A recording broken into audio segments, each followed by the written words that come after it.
Hello doctors. ये मेरे यानी डॉक्टर समीन मंसूरी के metaphorical meaning of mind rubrics का वीडियो नंबर 51 है।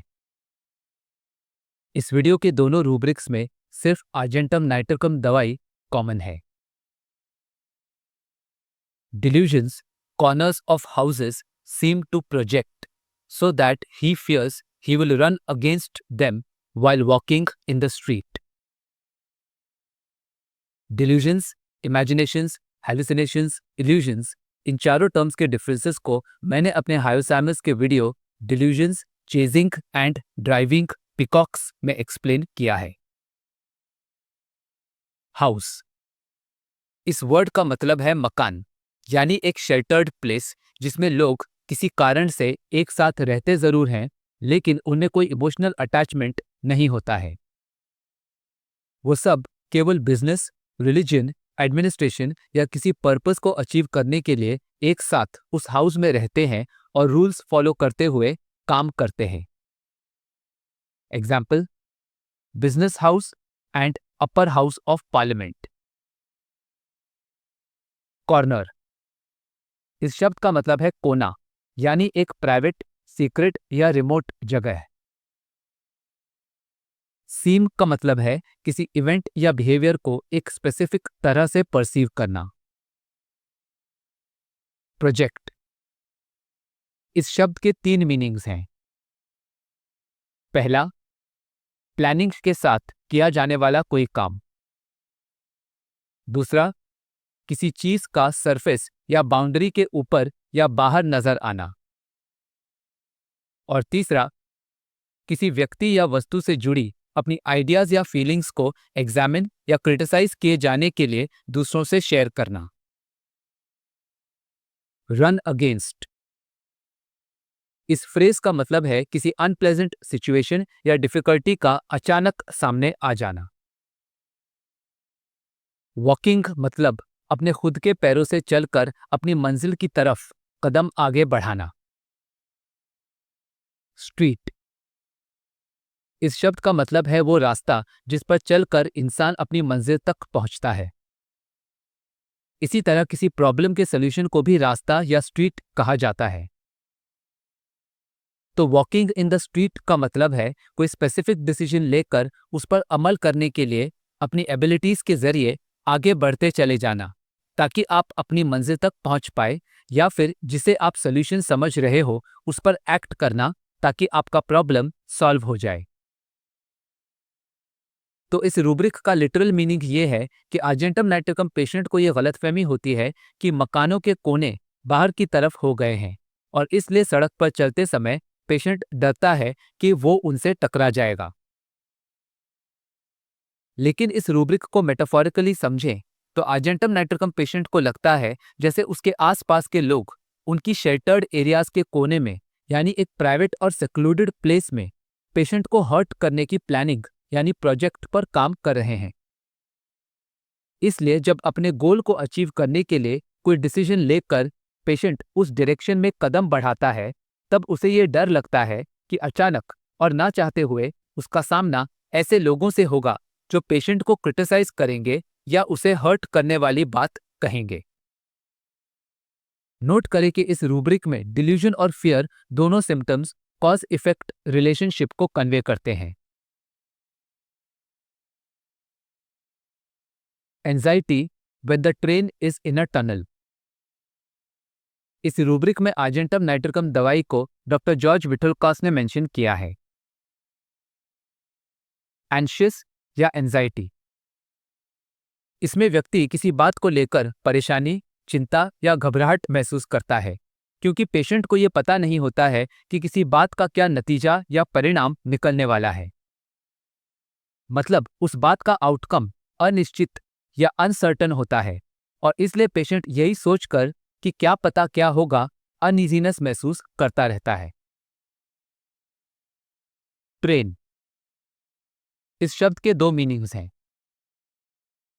पहला, रेलगाड़ी, जिसमें एक दूसरे से जुड़ी हुई रेल कार्स या वैगन को एक इंजन या लोकोमोटिव के जरिए कनेक्ट किया जाता है और फिर उसे पब्लिक ट्रांसपोर्ट के लिए इस्तेमाल किया जाता है। दूसरा, कई चीजों, इवेंट्स या आइडियाज का एक सिक्वेंशियल ऑर्डर जिसमें पहली बात दूसरी से और दूसरी बात तीसरी से रिलेटेड होती है। जैसे इंसान की लाइफ एक ट्रेन के समान है जिसमें कई इवेंट्स एक के बाद एक सिक्वेंशियल ऑर्डर में होते रहते हैं। टनल, इस शब्द का मतलब है सुरंग। ये रास्ता जमीन के नीचे यानी अंडरग्राउंड होता है या फिर किसी चीज के बीच से होकर गुजरता है। जैसे ट्रेन्स या व्हीकल्स के मूवमेंट के लिए यदि माउंटेन ऑब्स्ट्रक्शन हो तो उसे काट कर सुरंग का रास्ता बनाया जाता है। ये रास्ता एक एनक्लोज्ड स्पेस है और अंधेरे से भरा होता है। इसलिए यदि ट्रेन ऐसे टनल के अंदर जाकर रुक जाए या बंद हो जाए तो फिर बाहर निकलना लगभग नामुमकिन हो जाता है। तो इस रूब्रिक का लिटरल मीनिंग ये है कि जब ट्रेन अपनी जर्नी के दौरान टनल से गुजरती है तब उस ट्रेन में बैठा आर्जेंटम नाइट्रिकम पेशेंट घबराहट महसूस करने लगता है। ये चिंता ट्रेन के टनल से बाहर निकलने पर ही दूर होती है। लेकिन इस रूब्रिक को मेटाफोरिकली समझें तो यदि आर्जेंटम नाइट्रिकम पेशेंट की लाइफ में कोई ऐसी सिचुएशन आ जाए जहां उसे आगे कुछ नजर नहीं आ रहा है, बाहर निकलने का कोई रास्ता नहीं है और पेशेंट ना तो आगे बढ़ सकता है और ना ही पीछे जा सकता है, तो ऐसे में ट्रैप्ड वाली फीलिंग के कारण पेशेंट को चिंता महसूस होती है। एग्जाम्पल 1, 40 साल का मेल पेशेंट अपनी बीवी के साथ कैबिन के बाहर बैठा अपनी बारी का इंतजार कर रहा था। रिसेप्शनिस्ट ने कहा, आपका अपॉइंटमेंट तो 1 घंटे बाद का है। इस पर पेशेंट की पत्नी बोली, जी हाँ, मैंने भी इन्हें यही कहा था, लेकिन ये है कि बस अब क्या बोलूं। शाम 5 बजे के अपॉइंटमेंट के लिए ये खुद दोपहर 2 बजे से तैयार बैठे थे और मुझे भी उसी समय से बोलने लगे, जल्दी तैयार हो जाओ, हमें डॉक्टर के पास जाना है। घर से 3 बजे निकलते समय भी ये कह रहे थे, जल्दी करो, वक्त निकला जा रहा है। न जाने इनकी कौन सी ट्रेन छूटने वाली थी। नतीजा, अभी 4 बजे हैं और हम यहाँ डॉक्टर के आने का इंतजार कर रहे हैं। ये सुनकर पेशेंट बोला, तो क्या हुआ? तुम्हें पता है ना, मुझे हमेशा टाइम से पहले पहुंचने की आदत है। जल्दी आ भी गए तो ठीक है ना, इंतजार कर लेंगे।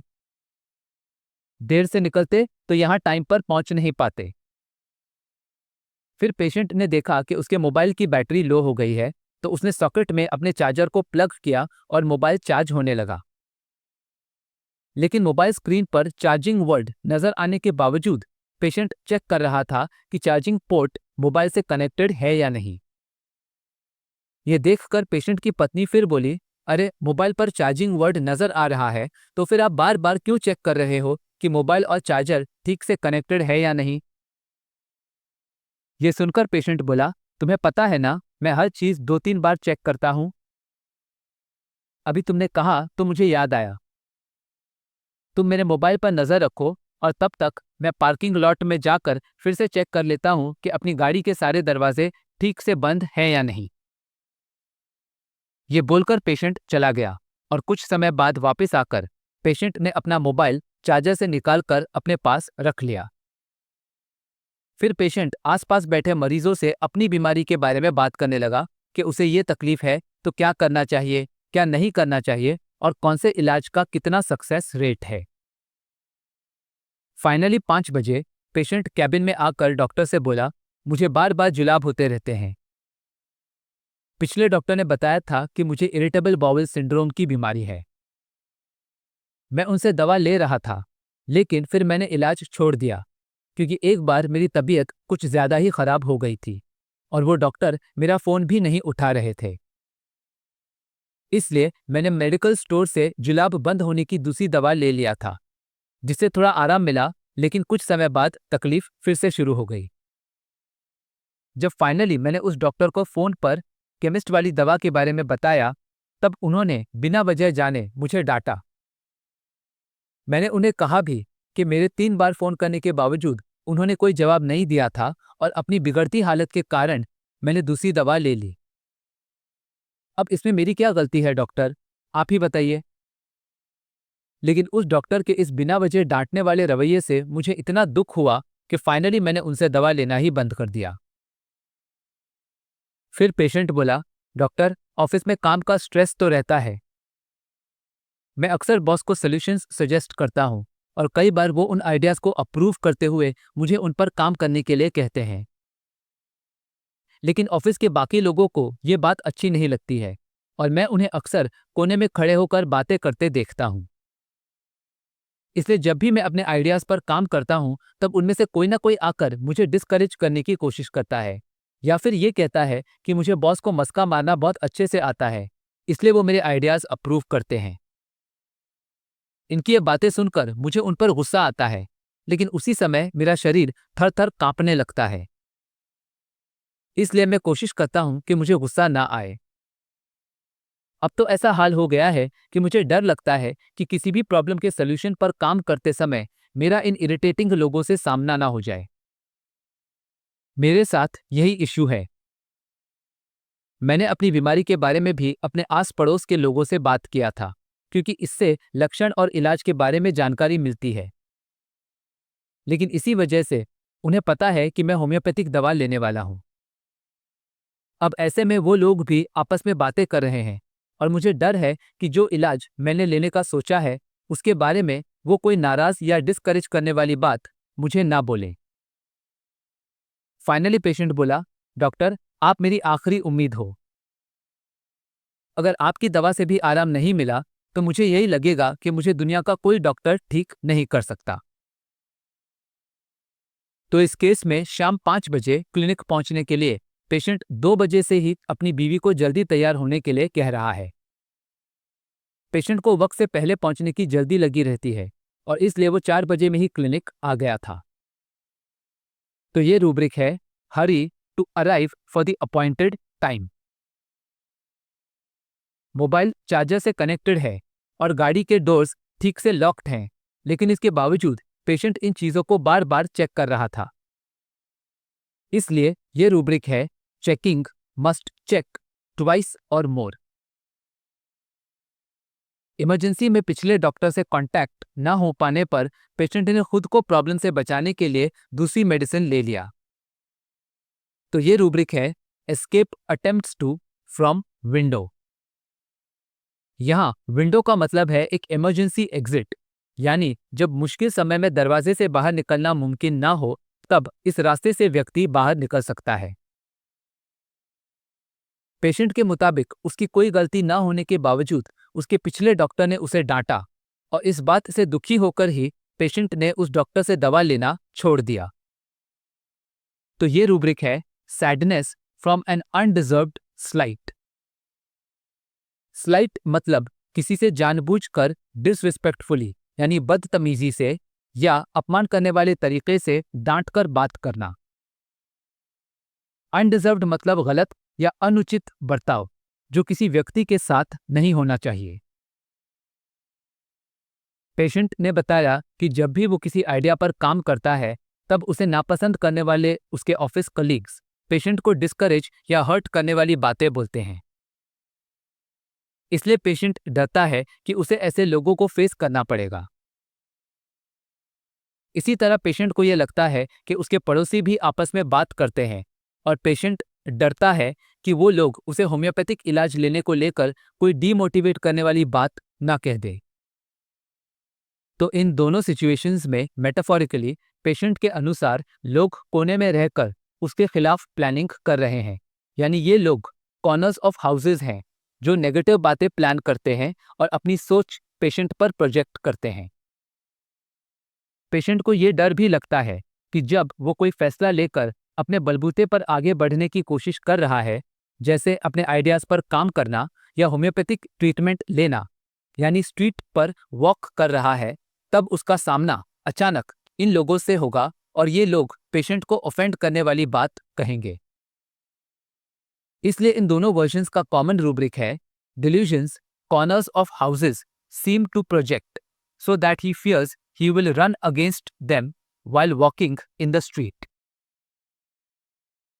गुस्सा आने पर पेशेंट का शरीर कांपने लगता है। तो ये रूब्रिक है, एंगर विथ ट्रेम्बलिंग। पेशेंट अपने हेल्थ इश्यूज दूसरों के साथ शेयर करते हुए उन पर चर्चा करता है ताकि उसे सिम्टम्स और ट्रीटमेंट के बारे में इंफॉर्मेशन मिले, जिसके बेसिस पर वो सही फैसला ले सके। इसलिए ये रूब्रिक है discusses her symptoms with everyone. Patient को लगता है कि यदि ये डॉक्टर उसे अच्छा नहीं कर पाए तो फिर उसे दुनिया का कोई डॉक्टर ठीक नहीं कर सकता। यानी पेशेंट इस दुनिया के किसी भी डॉक्टर से ठीक होने की उम्मीद पूरी तरह खो देगा। इसलिए ये रूब्रिक है delusions he is lost beyond hope to the world. Example 2। 35 साल का मेल पेशेंट आया और बोला, डॉक्टर मुझे अक्सर सर्दी, छींकें और सांस की तकलीफ होती रहती है। ईएनटी डॉक्टर ने बताया कि मुझे एस्थमा है और एलर्जी के कारण मेरी नाक के अंदर सूजन आ जाती है। फिर पेशेंट बोला, डॉक्टर मैंने बेटर प्रोस्पेक्ट्स के लिए अपना पुराना जॉब छोड़कर नई कंपनी को ज्वाइन किया था, लेकिन अब मुझे इस नई जगह में कुछ समझ नहीं आ रहा है। यहाँ का माहौल अच्छा नहीं है क्योंकि एक बार प्रेजेंटेशन देते समय एलर्जी के कारण मुझे बहुत जोर से छींक आ गई थी, तो क्लाइंट ने मेरे बॉस को कहा कि तुमने ये किस मरीज को मेरा काम सौंपा है। उस दिन से बॉस मुझे हाई प्रोफाइल क्लाइंट्स को मैनेज करने का काम नहीं देते हैं। जब मैं कहता भी हूं कि सर मैं ये काम करूंगा, तब वो बोलते हैं रहने दो, तुम तुम्हारी तबीयत मैनेज कर लो, उतना ही काफी है। तुम आदमी नहीं मस्कीटो कॉइल हो जिसे देखते ही क्लाइंट्स भाग जाते हैं। सर्दी के कारण नाक से पानी जाने पर ऑफिस के कलीग्स भी मेरे साथ लंच करने की बजाय दूर जाकर बैठ जाते हैं। डॉक्टर इसीलिए अब मैं इस जॉब को छोड़ना चाहता हूं, लेकिन अच्छी सैलरी के कारण मुझे कंटिन्यू करना पड़ रहा है। मुझे इस जॉब में प्रमोशन मिलने की कोई उम्मीद नजर नहीं आ रही है। मतलब मैं एक ही पोस्ट पर काम करता रहूंगा क्योंकि सारी टॉप पोस्ट्स तो बॉस के फैमिली मेंबर्स ने ऑक्यूपाई कर रखी है। पता नहीं कब बॉस बिना बताए मुझे दूसरे डिपार्टमेंट में ट्रांसफर कर दे। अब मैं अपनी पुरानी जॉब में वापस जाना चाहता हूँ, लेकिन वो भी मुमकिन नहीं है क्योंकि मुझे पता चला है कि वहां अब मेरी पोस्ट पर किसी दूसरे आदमी को अपॉइंट किया गया है। मैं इतनी बुरी तरह फंस गया हूं कि अब मुझे घबराहट होने लगती है कि पता नहीं मुझे कब तक ये जॉब करते रहना होगा। इतना ही नहीं, ट्रैवल करते समय जब ट्रेन किसी टनल से गुजरती है तब भी मुझे बेचैनी और चिंता सताने लगती है कि क्या पता ये ट्रेन इस टनल से बाहर कब निकलेगी, और ऐसे में अगर ट्रेन रेड सिग्नल के कारण टनल में रुक जाती है तो मैं और ज्यादा परेशान हो जाता हूँ। उस समय मेरी सांसें भी तेज हो जाती हैं और मुझे इन्हेलर यूज करना पड़ता है। जब डॉक्टर ने पूछा कि टनल के अलावा कौन सी चीजों से पेशेंट को अस्थमा का अटैक आता है, तब पेशेंट बोला केला खाने से। इस पर जब डॉक्टर ने पूछा कि आखिरी बार कब पेशेंट को केले खाने से प्रॉब्लम हुई थी, तब पेशेंट बोला मुझे केले खाने से कोई प्रॉब्लम नहीं होती है, लेकिन मेरे पड़ोसी ने बोला कि केला खाने से ही मुझे ये अटैक्स आते हैं, तो मैंने केला खाना छोड़ दिया। वो डॉक्टर नहीं है, लेकिन वो मेरा बुरा थोड़े ही चाहेगा, इसलिए मैंने तुरंत उसकी बात मान ली। फिर पेशेंट बोला अस्थमा का सिवियर अटैक होने पर जब मैं ऑफिस से छुट्टी लेता हूं तब बॉस मेरी सैलरी में से पैसे काट लेता है।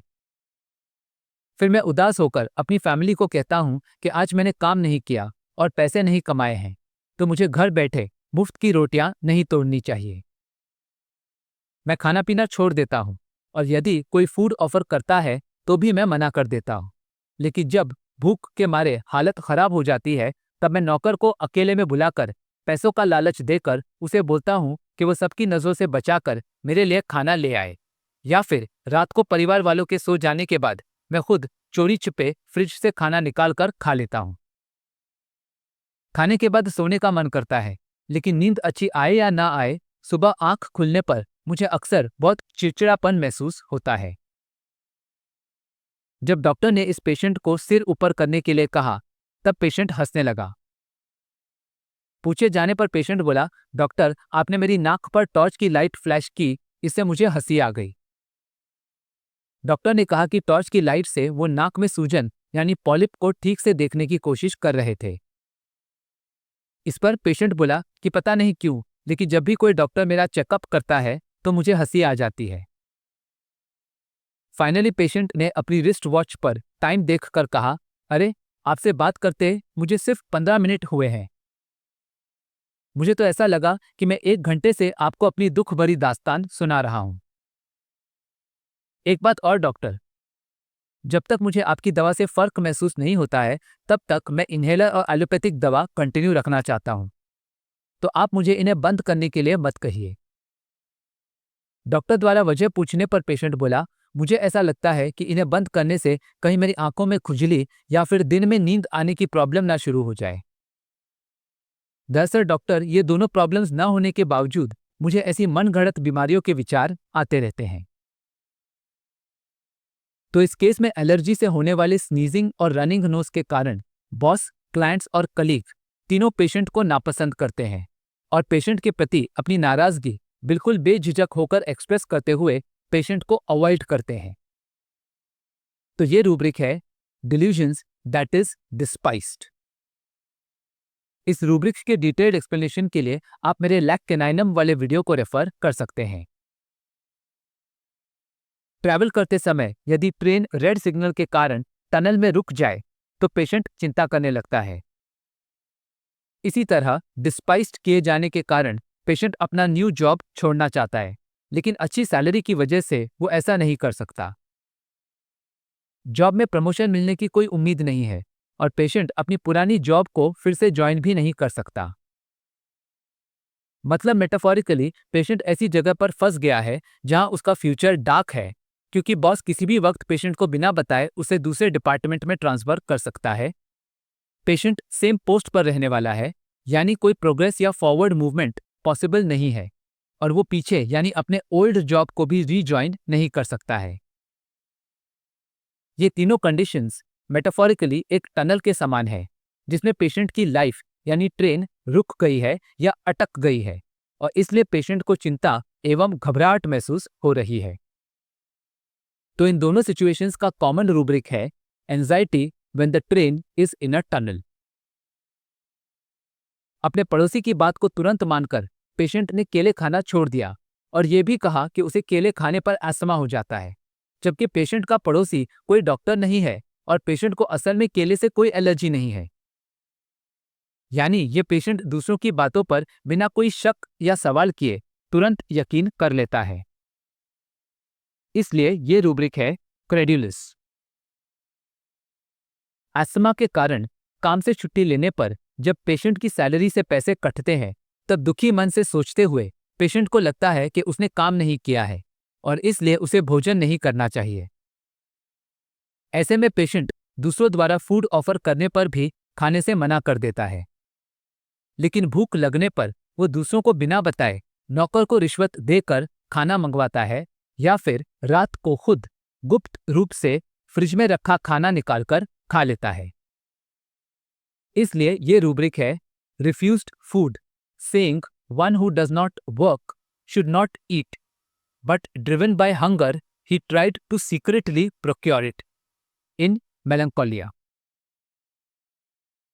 नींद ठीक से आए या ना आए, सुबह उठने पर पेशेंट चिड़चिड़ा हो जाता है।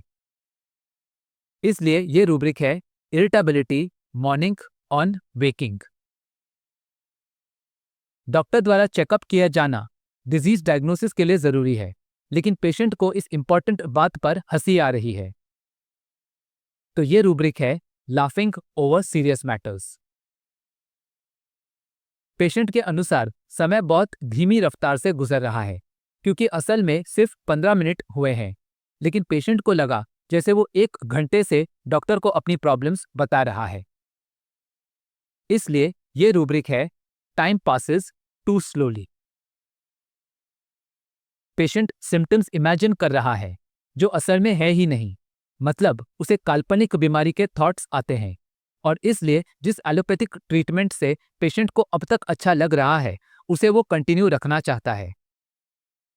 यहाँ मेटाफोरिकली एलोपैथिक मेडिसिन से मिलने वाला रिलीफ पेशेंट के लिए उसके कंफर्ट जोन यानी बेड के समान है और जब तक उसे होम्योपैथिक ट्रीटमेंट से आराम नहीं मिलता तब तक वो इसी बेड में रहना चाहता है।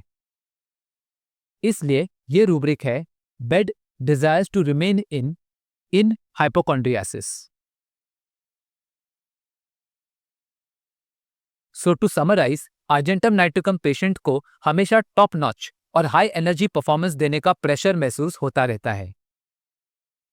पेशेंट अपनी फीलिंग्स और सिचुएशन दोनों को पूरी तरह अपने कंट्रोल में रखना चाहता है, क्योंकि ऐसा न करने पर वो एक ऐसी प्रॉब्लम में फंस सकता है जिससे बाहर निकलना उसके लिए बहुत मुश्किल होगा। इसलिए पेशेंट बहुत सारे प्लान्स बनाता है, लेकिन उनमें इन्वॉल्व्ड या बिजी होने से पहले ही पेशेंट को घबराहट महसूस होने लगती है। उन प्लान्स को लेकर पेशेंट चिंतित रहता है, मानो उसे उन्हें पूरा करने की डेडलाइन दी गई है। काम पर फोकस करते समय पेशेंट की आंखों के आगे अंधेरा छा जाता है और अपनी कमजोर याददाश्त की वजह से पेशेंट को यह भी याद नहीं रहता है कि वो क्या कहना चाहता है। इन सब के कारण पेशेंट खुद का कॉन्फिडेंस खो बैठता है और अब वो कोई भी काम हाथ में लेने से डरता है कि कहीं वो दोबारा असफल ना हो जाए। इसलिए अब पेशेंट काम को टालने लगता है और बीमार होने का नाटक करते हुए कहता है कि काम करने से उसकी तबीयत पहले से ज्यादा खराब हो जाएगी। इतना ही नहीं, पेशेंट किसी भी बात को लेकर जिद पर अड़ जाता है और अपने बिल्कुल ही इलॉजिकल कमेंट्स से दूसरों की बातों को अपोज करता है। अपना मकसद पूरा करने के लिए पेशेंट लोगों को धोखा भी देता है। इस बिहेवियर के कारण जब पेशेंट के आसपास के लोग उसे अवॉइड करते हैं, तब पेशेंट को लगता है कि उसके घर का माहौल बदल गया है, क्योंकि उसके रिश्तेदारों ने उसे अपना मानने से इनकार कर दिया है। इतना ही नहीं, बाकी लोगों ने भी पेशेंट का साथ छोड़ दिया है, जिसके कारण पेशेंट को अपने प्रॉब्लम्स अकेले ही मैनेज करना पड़ रहा है। इसलिए अब पेशेंट खुशी देने वाली बातों और चीजों को लेकर बेपरवाह हो जाता है। पेशेंट खुद से और दूसरों से सारी उम्मीदें भी छोड़ देता है। खुली खिड़की या चाकू देखकर पेशेंट के मन में आत्महत्या करने का विचार आता है, जिससे वो डर जाता है और फाइनली पेशेंट बिल्डिंग के टॉप फ्लोर से कूदकर अपनी जान देने की कोशिश करता है। Delusions thinks he is a bottle of soda water. Fear of losing self-control and fear in narrow place. Plans making many. Anxiety anticipating an engagement. And anxiety if a time is set. Concentration difficult. On attempting to concentrate, it becomes dark before the eyes. Memory weakness of for what is about to say. Confidence want of self. Undertakes nothing lest he fails. Postponing everything to next day. Feigning sick. Delusions work will do him harm. Obstinate, he had the queerest objection against whatever was proposed. Deceitful, sly. Delusions, everything at home has changed. Delusions, things is repudiated by relatives. Delusions, deserted, forsaken. Indifference to pleasure. Despair of oneself and others. Suicidal disposition with dread of an open window or a knife. And suicidal disposition throwing himself from a height. Feigning sick versus exaggerates her symptoms. इन दोनों rubrics के differences को मैंने अपने प्लमम metallicum वाले video में explain किया है। तो मुझे उम्मीद है कि इन रूब्रिक्स द्वारा आपको आर्जेंटम नाइट्रिकम दवाई समझ आई होगी। Thank you for watching.